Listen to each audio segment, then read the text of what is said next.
Peace and blessings. So I wanted to do this video because I woke up this morning with a puddle of water in the middle of my floor, in the middle of my basement floor. I purchased my house about actually a year ago this month actually. And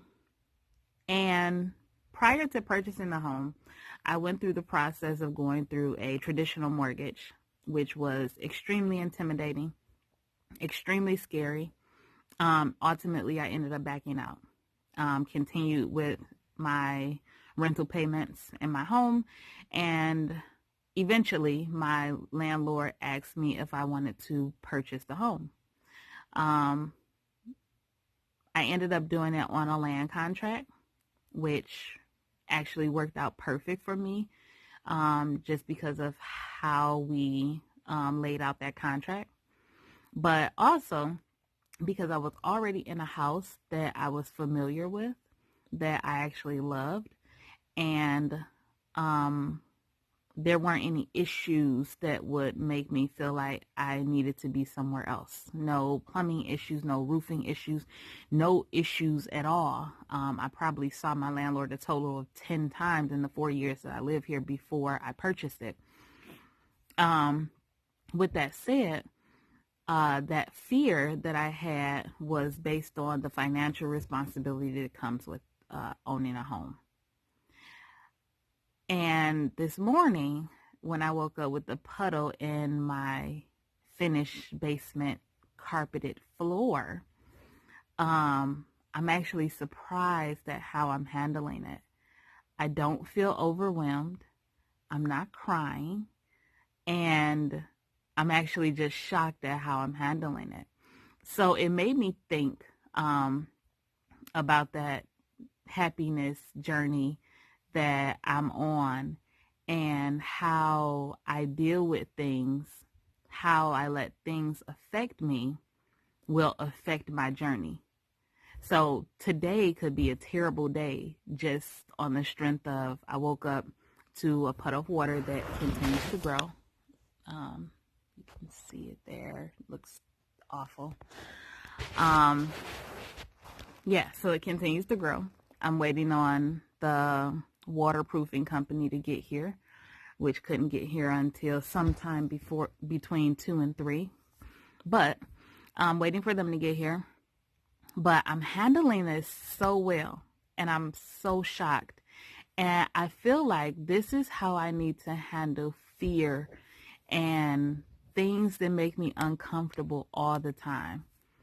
And part of this, I feel like, goes back to even before I started this happy plan or happiness journey or whatever the case might be. And it was after my breakup, which was just about 5 years ago, this coming April. And I remember after that breakup, I asked to be prepared for everything that was for me. And I specifically asked to be prepared. And when I say asked, I mean, I feel as though we speak things into existence. So I asked the universe to bring to me, well, to prepare me for everything that was for me. Because with preparedness, everything that's for me will work out, will come into my life, and I will be able to handle them in a manner that is fit for me. And I feel like that includes relationships, finances, my children, and everything else. So, but also my emotions. Because most times when we act on emotions, we're irrational. And I recall speaking to someone who's very religious after another breakup prior to this one.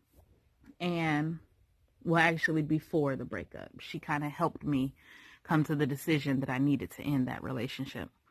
But I remember her telling me that I needed to be specific in everything that I asked for. Everything that I asked God for, I needed to be specific in that. And I remember after that breakup, I asked for someone to treat me the way that I treat them, to love me the way that I love them, to do for me that the way that I do for them. It was funny because the man after him did everything that I asked for, everything.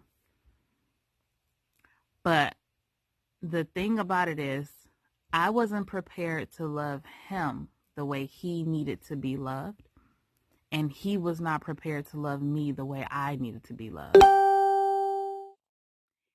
Not only that, I wasn't prepared for the type of relationship that I was asking for.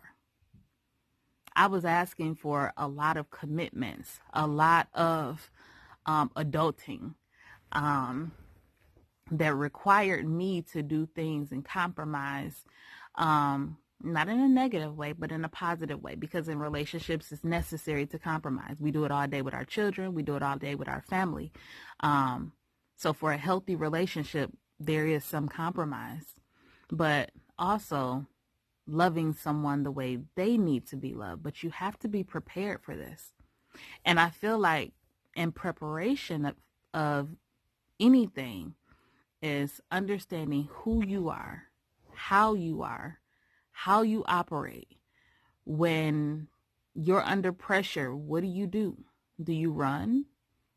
Do you, are you more successful? How do you react in these different situations? Can you truly handle adulting? And waking up with this puddle that, again, continues to grow as I patiently wait for these people to get here. I'm just really proud of myself for how I'm handling this, and how I'm prepared to handle what comes next. And I just wanted to pat myself on the back, but I want you guys to think about this. Do you think that it's necessary or even possible to plan for the things that you don't even know that's coming in your life? And if so, how do you prepare for them?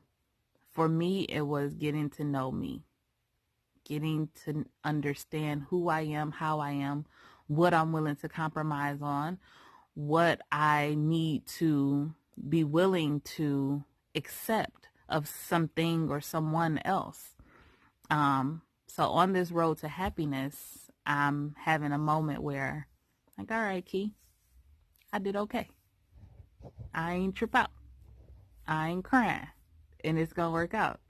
So think about that. How do you how do you prepare yourself for things that you don't know that are coming into your life? But it's things that are necessary for your growth. And so many other positive things in your life. Peace and blessings.